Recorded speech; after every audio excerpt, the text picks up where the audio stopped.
Persian Gulf. Scary. So this is a mission I made for DCS.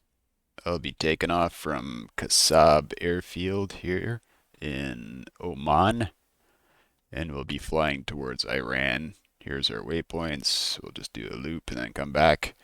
And opposing us, I've got two flights of MiG-21s, which are Soviet fighters that the Iranians use. It's a pretty cool map. It's all sort of flat, deserty stuff down here. There's like Dubai International, those crazy islands that they made. That's a big airport. Holy crap. Lots of flat desert type stuff and lots of mountains in Iran. So it should be cool. It's late 80s, so it should be total Days of Thunder 80s style madness. So let's load up this sucker mission. Pre-briefing, I didn't fill any of this in, but the weather and stuff is accurate for what it's worth.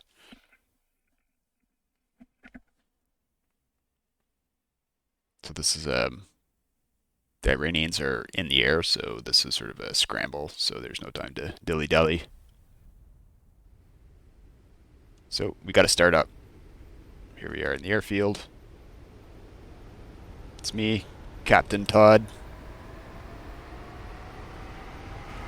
Wish I could change that. So when I close the canopy, close my visor. You don't really have to do this, but I do it anyways. So I'm going to tell the ETC that I want to start up. So I contact Kasab and I say I'm requesting my startup. Dodge 1-2, request startup.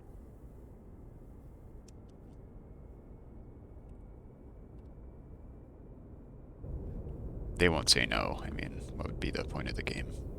So I'm just going to start up my engines anyway. Start the left one. You have to do sequentially, left then right, or right then left. You just can't do them both at the same time. Here's my wingman. Look at his tail number. 69, dude. It's hilarious. So you can see the engine starting up. That's the RPMs at the top. Once this thing does its thing, I can start the other one. Did they even give me permission to start up?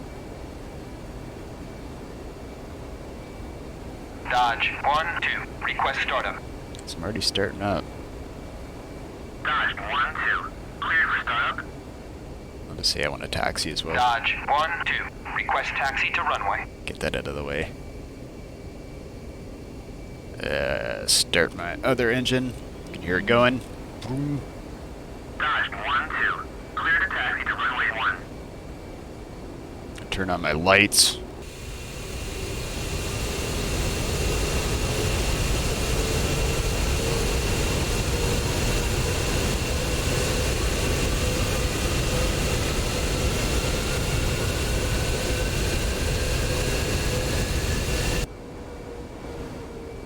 So they gave me the thumbs up to taxi. Good for them. I'm gonna go. Keep my eye on this guy, make sure he doesn't make any sudden suspicious movements. That's my wingman, he'll be joining me.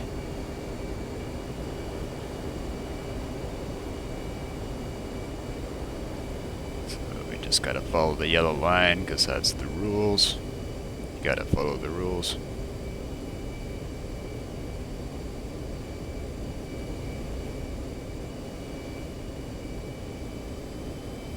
There's only one way out of this airport, so I didn't really pay attention to what runway he told me to go do. Rolling. The wingman saying he's starting up.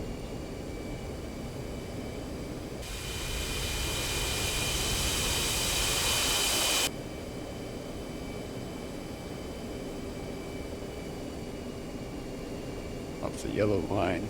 Oh.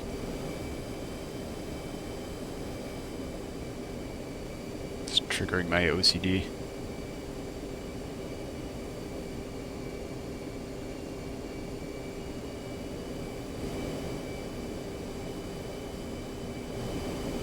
Check for traffic. There should be no traffic because I made the scenario. It's a lovely morning.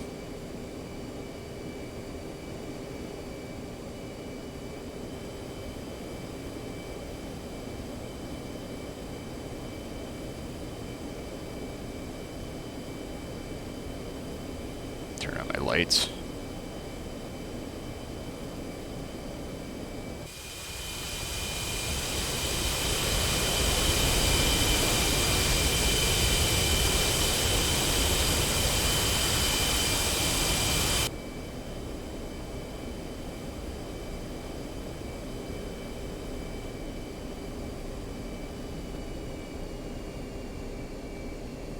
Should be a little loop around here.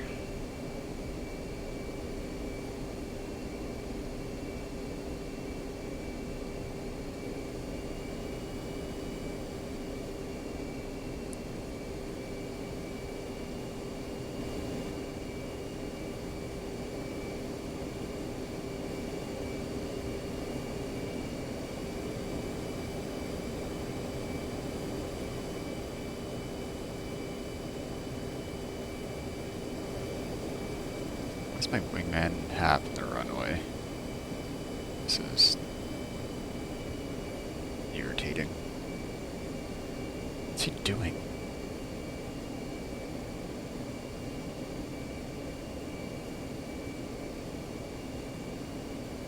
I'm gonna ask to take off.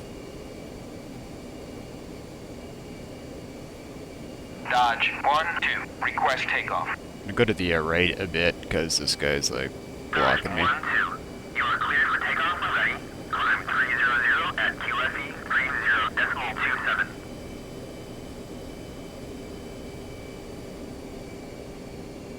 Let's take a look at the Iranians real quick. There they are, peacefully flying about. Hey, buddy.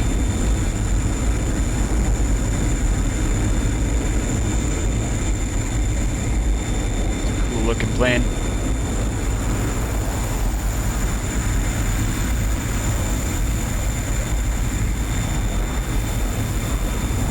See his wingman there. So let me pause this. Ooh, that's right in the mid-blink. That's not good. There we go. This is the F-15. It's a pure air superiority type thing. It's got these big missiles on the sort of inner pylons. Those are AMRAAMs. They're called AMRAAM. I can't remember what it stands for, but they're the plane itself can lock up a target with its radar and send these buggers after them. After a certain point of time, they will activate their own seekers and they will just track the target on their own. So I just have to guide it, keep the target locked for a certain amount of time. Then these things will take over, and then I can break away or do whatever I want. And after that point, they're pretty. They just do their own thing. They're very long range. I think they can go up to 80 miles theoretically, depending on your altitude and the speed of the aircraft and whatnot. These little dudes, sidewinders, those are heat seekers. You don't need a lock to fire those. You just need like a valid heat signature. What's that say? Mors Imminicus? I don't know. The eagle on my thing. Let's rule. Is that what it says? Oh, let's roll. I was going to say let's rule. That's a bit rude. Anyways, we got to get fighting some Iranians here. Let's pause this sucker. So yeah, like I said, they're already airborne, so I got to get moving. In theory, I don't know they're there. I'll pick them up on my radar at some point, or I might not, I don't know. So I got my brake on, I'm going up to about 90 something, starting to wiggle, let it go. Actually, I'll give her a bit more. Just give her, man. So once we get to about 140, 150 knots, you can start pulling it up, and it should eventually take off at some point after that on its own. Oh, I'm getting all sideways.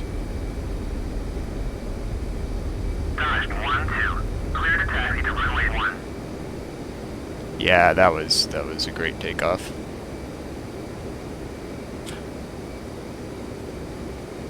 That little Wonder Woman sign at the front, that's the actual where the nose the aircraft is pointing. The circle with the little lines underneath it, that's the actual direction of travel that the plane is going. So it's actually tilted up, sort of. That makes sense.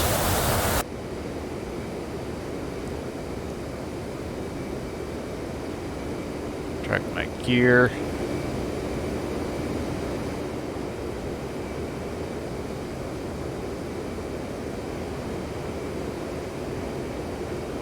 Let's get it to nav mode. Go to my first waypoint. My wingman should be taking off soon.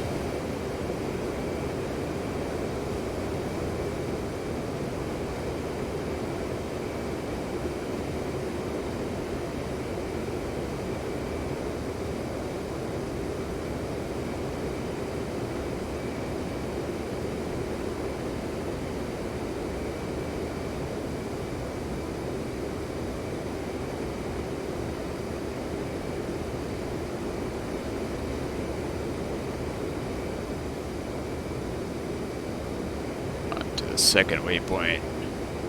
So we're doing a steady climb, about 10 degrees or so. So I'm going to turn on my radar.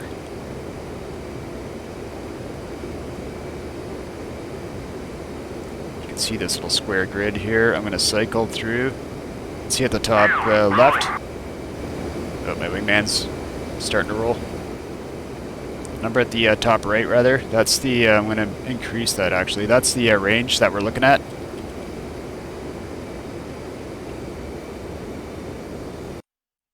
Just pause this.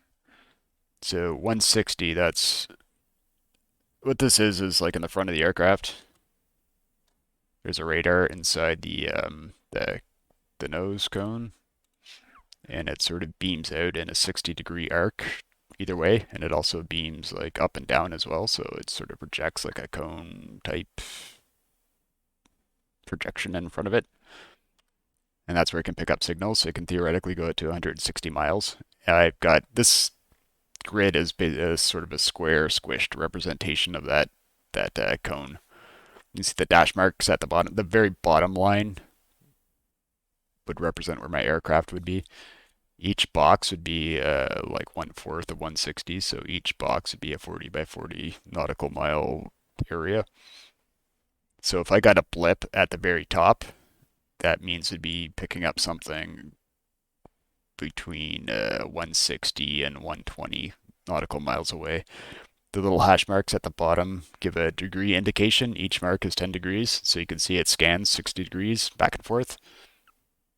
The caret at the left side, that's telling you your maximum and minimum altitudes that this cone is. Can I filter through this actually? No, I can't while it's paused. But depending on how your altitude, because it's a cone shaped projection, I guess, at lower altitudes, let me pause, unpause, pause again. So you can see I put it down to 20. That doesn't mean it's scanning 20 miles. That means I'm just looking at 20 miles. It's still scanning the entire direction. But you can see it's changed to 15 and 4. That means anything below 4,000 feet and anything above 15,000 feet, if I'm within 20 miles of them, I might not be seeing them. Well, actually, I won't be seeing them on my radar because that's like underneath the sort of radar cone that's being projected. This gets constantly updated based on my altitude and other factors. So let's unpause this. Enough babbling. Switch it back to 160 because I want to see. Oh, he put his wheels up. That's good. See a thing popped up here. What was that? That's my radar warning receiver. So it's saying there's a 15 that represents an F-15, which would be my wingman. He's turned his radar on as well, so I'm receiving his radar. The direction that it is the direction that I'm getting the signal from. So he's behind me to the left, which, can we even see him? Yeah, you can see him. It's a little speck. And the distance, that's the relative strength of the signal, which doesn't really tell you how exactly how far away it is. But if it's really close to you, that means the signal was really strong. If it's farther away, it's weak. That doesn't necessarily mean that's how far away they are. It doesn't really directly translate to their actual distance. Now, resource. Wingman is joining me. Join the party, buddy.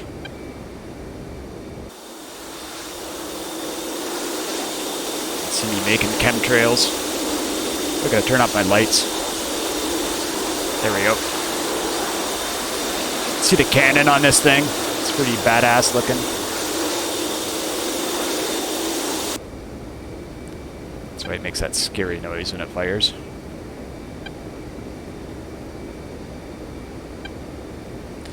So just because I can see out to 160 doesn't mean I'm going to actually pick up stuff that far. It's actually kind of rare. It depends on the size of the thing you're looking at, the aspect it is to you, all sorts of different factors.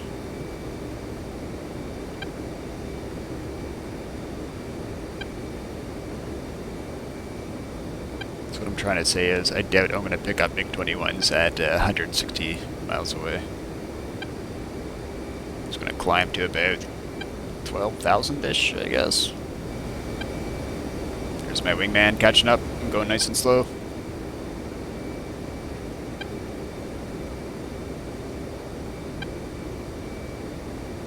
Let's give a bit more throttle. There's Iran. Hi, Iran. You're peacefully flying, obeying all international rules of peaceful flight.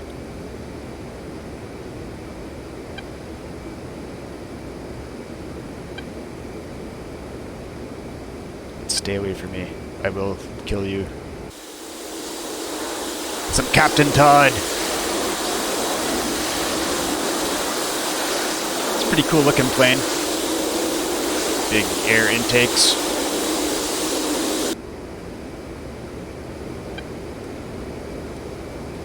See, I've got 13,000 pounds of fuel. It goes through fuel really quick if you put on the afterburner.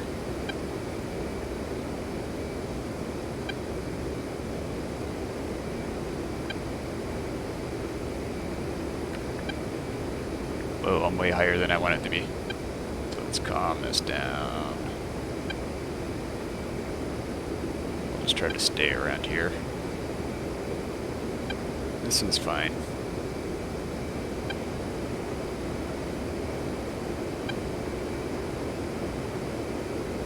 I'm still getting his radar warning signal. I could filter that out if I want and just have new locks. If somebody locks onto me, that is, pop up, but it doesn't matter. I'll just leave it on. Constant ticking, that's what it is. The ticking just means there's a radar on, and I'm in its field of view.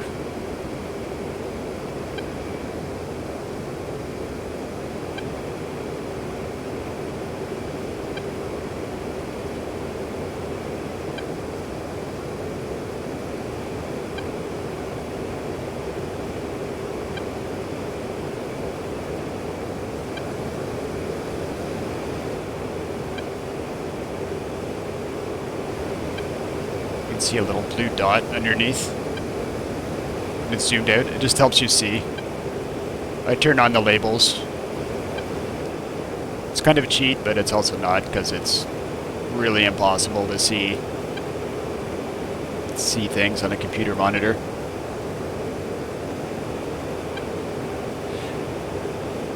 Things that are supposed to be little tiny aircraft, that is. So I turn on the labels. Waypoint switched. Waypoint 3.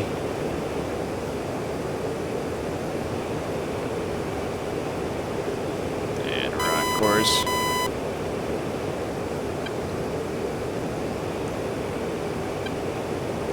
You heard that beeping tone. That's because when I went sort of, my radar warning receiver doesn't,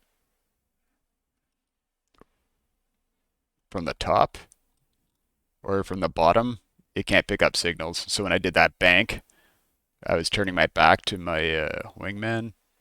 So then the signal cut out. So I was not getting anything on my radar warning receiver. And when I leveled out again, it popped back in. So then it got a beep saying, hey, someone's radaring you. But again, I don't really care because it's a F-15 that's right beside me, which would be my wingman. So nothing frightening there.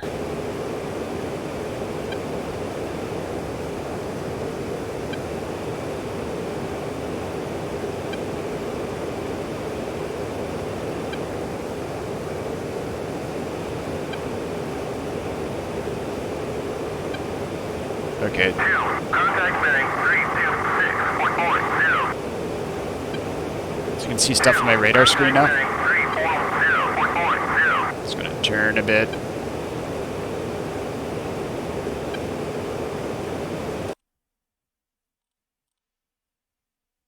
So you can see a bunch of stuff. You can see that the line scanning back and forth. If it gets a hit, it will display sort of a solid. These dashes mean it's identified those as not friendly aircraft. They'd be little circles if they were friendly aircraft. The faded ones indicate a position of where it got a signal last time it did the scan. So that either means it scanned something and it disappeared, or it's moved from that location. We can see by the boxes, these are about 40 miles away. Also, you can see this thing here. It's going between, it's going between high and medium. That's the pulse repetition frequency. I don't fully understand it, but high is for things that are coming straight at you, and medium is good for things that are close, like within 20 miles, and are not necessarily coming straight at you. The rule of thumb is if it's far away, use high. If it's close, use the medium. These things appear to be coming at me, so I'm going to switch to high.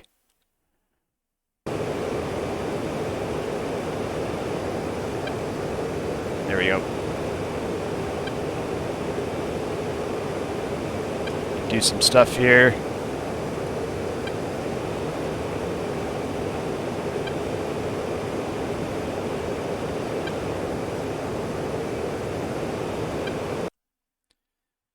So I turned on the beyond visual range thing for my heads-up display, so that means I can fire my missiles. You can see it's got the A4B.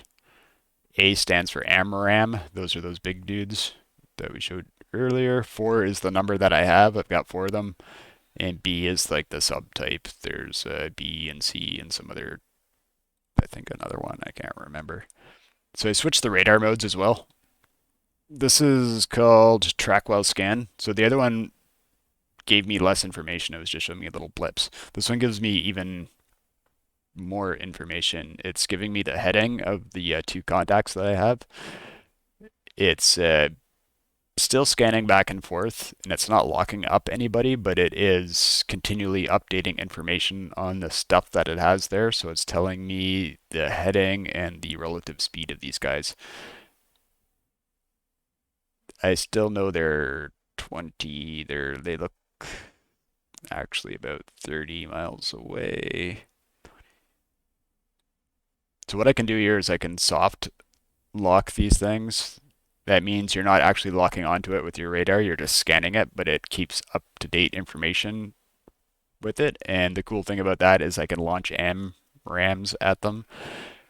It can use that information that gives it enough info to head towards these targets and eventually turn on its own seeker and go get them, which is what I'm going to do now. The advantage of this also is that I'm not actually locking these targets, so their radar warning receivers will not get an indication that I'm locking them, which is a bit of an advantage. So let me unpause this. With my cursor, I want that guy. He's my primary target. And I want that guy. He's my secondary. You can see it put a box over the primary. So we got more information now that I locked up a guy. The box, I can actually barely see it. It's like exactly a pixel. Like you would not see that in real life. But it's giving me info here on the side. That's a range scale, the 80 that goes down to 80, 40, then 0. The little caret indicates the position of the currently locked target. So he's within 25 miles from me, it looks like. The 1377 is the rate of closure, so that's the speed that we're going at each other. So we have to be head on in this situation for that amount of speed. So he's coming at me real quick. The solid bar indicates that's just below the 40. That's probably sitting at about 30. That's the probable hit range. So he's well within range that I can launch, and I'm going to do so. And now that I look at this thing, I can see more targets have popped up. So I can see another MiG that's in the 40-mile range back there, it looks like. But I'll deal with him later. I want to get shots off at these two. Once I fire one, it'll transfer the primary lock automatically to the other guy. So we'll see that in a second. I'm going to unpause. I'm going to fire. See it moved over the lock to the other guy. Fire.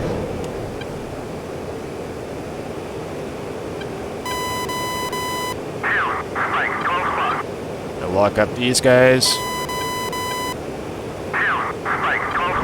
Take a shot at them. Take a shot at him. Get rid of my drop tank. Put on the turbo. So we got a hit. I can see somebody going down there.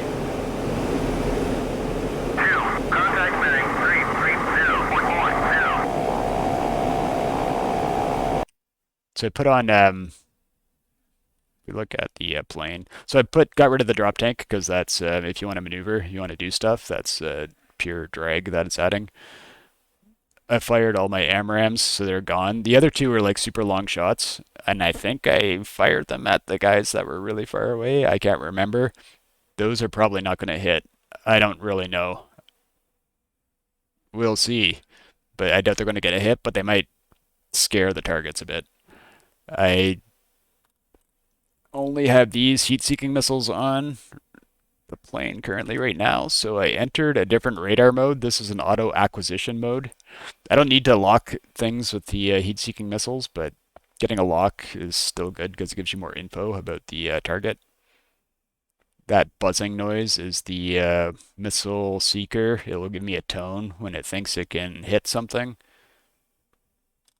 There's some exploding. So we did get one hit out of one of the closer targets, and I think the other guy got away. And I don't know where anything is. That's the moon. So let's unpause this. And I'm in full afterburner. Oop, looking behind me. Let's go. Tell my wingman to start fighting.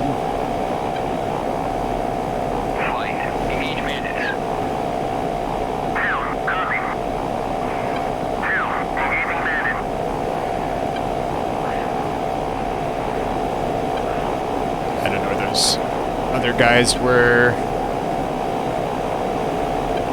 The disadvantage of this mode, this auto acquisition mode, is it only works within 10 nautical miles. But the advantage of it is I don't have to screw around with anything. I don't have to move cursors. I don't have to fiddle with stuff. Where did that other MiG go?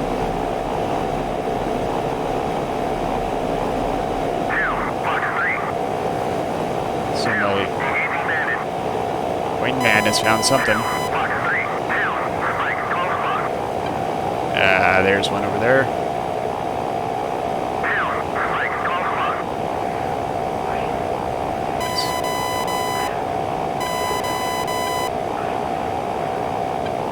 There they are.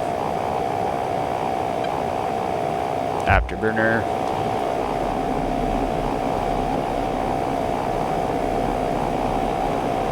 Let's try to get up in behind these guys.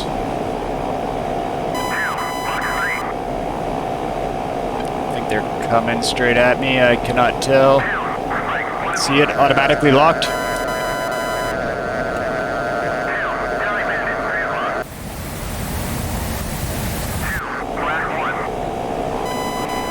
That's a good hit.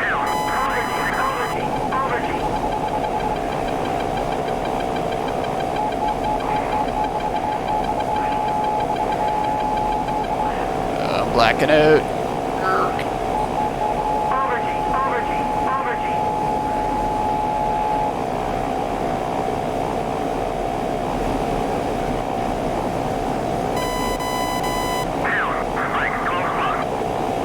So my wingman's calling out the fact that he's being locked on. There we are.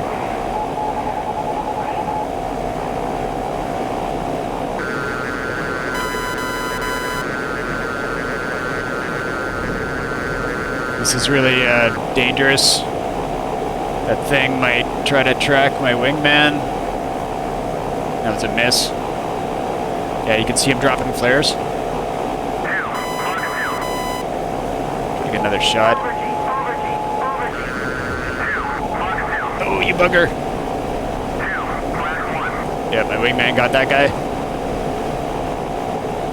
Good job, buddy.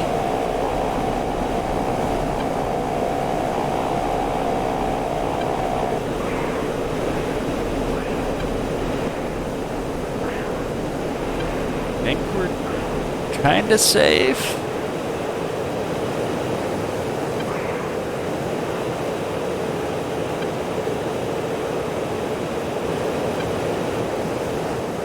Anyway, so I've got half my fuel left. Dropping the drop tank obviously greatly reduced the amount of airtime I've got. I believe we got all the threats, so we can go home. There's no point in staying around.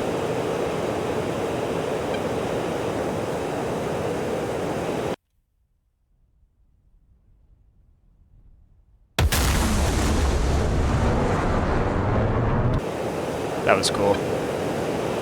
That's because I'm going over Mach 1. So I'm over the speed of sound right now.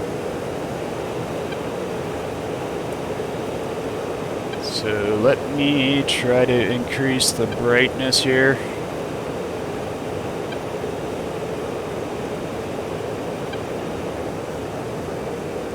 Because I can't see shit.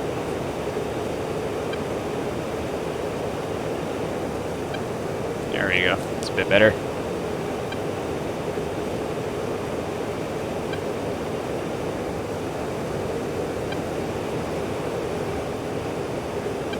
So yeah, we want to get headed back home. So I'm just saying, let's go home.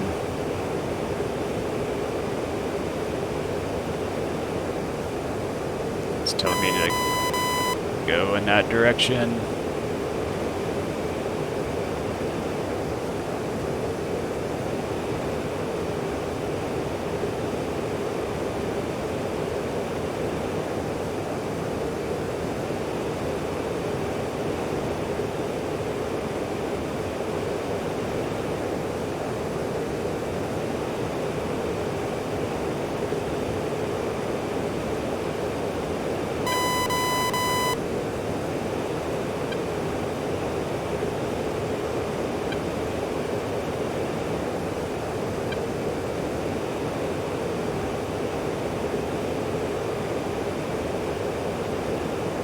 There we go.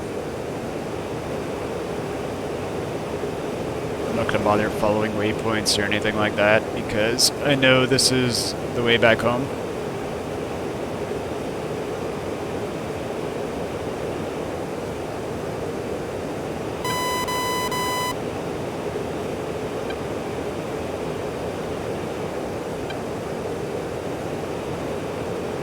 Just tell the air traffic dudes I'm coming back. Dodge 1-2, inbound.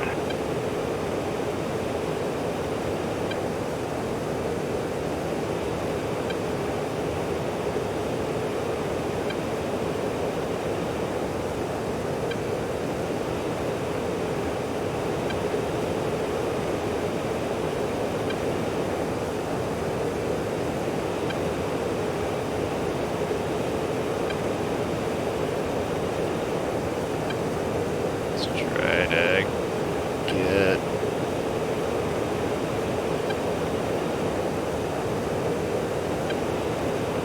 a good position to land.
Cut some speed here, drop altitude.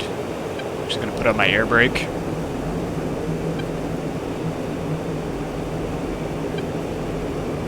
So you can see my, oh, it's telling me to do crazy stuff. You can see my ILS. It's active. It's telling me I'm 10 miles away from the airfield. See it there. So I'm just gonna again kind of visually do this. It's a nice clear day. Lots of fuel left, so we're good.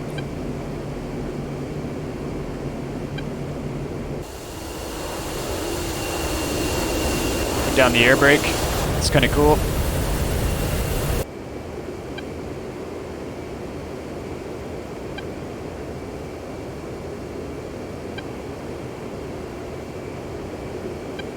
See the ILS. I put the big thick yellow line in the middle that's telling me that I'm basically centered. This is like beaming in on like a radio signal coming from the runway, or located near the runway, in front of the runway. So it's saying go in this direction and you're going to get lined up.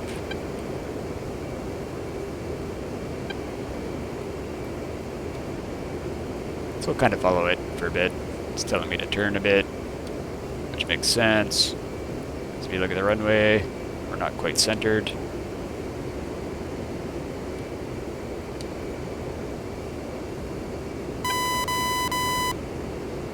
And turn that off.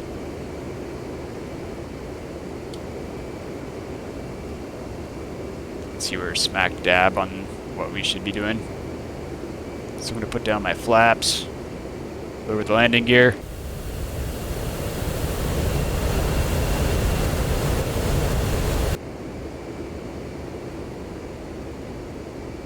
So what I want to do is put my direction of travel sort of at the end of the runway. That's basically where I'm going to, if all goes well, touch down. So when I'm doing this, I'm not moving the stick at all, I'm just adjusting the throttle up and down to get me at the right sort of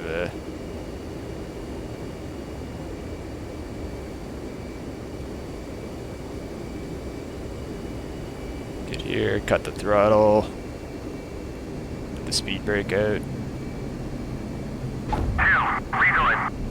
That was a hard landing.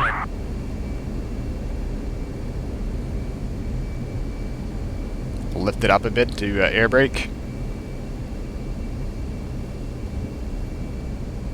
Just slow it down. Getting a bit crazy. Whoa, whoa, whoa.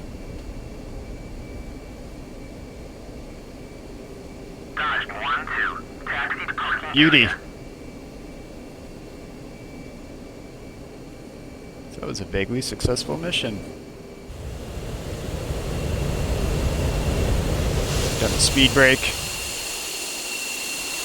You heard that horrible thump when I landed? That's... I'll turn off the lights there.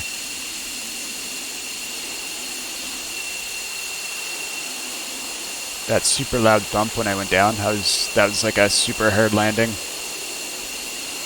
Not good, but whatever.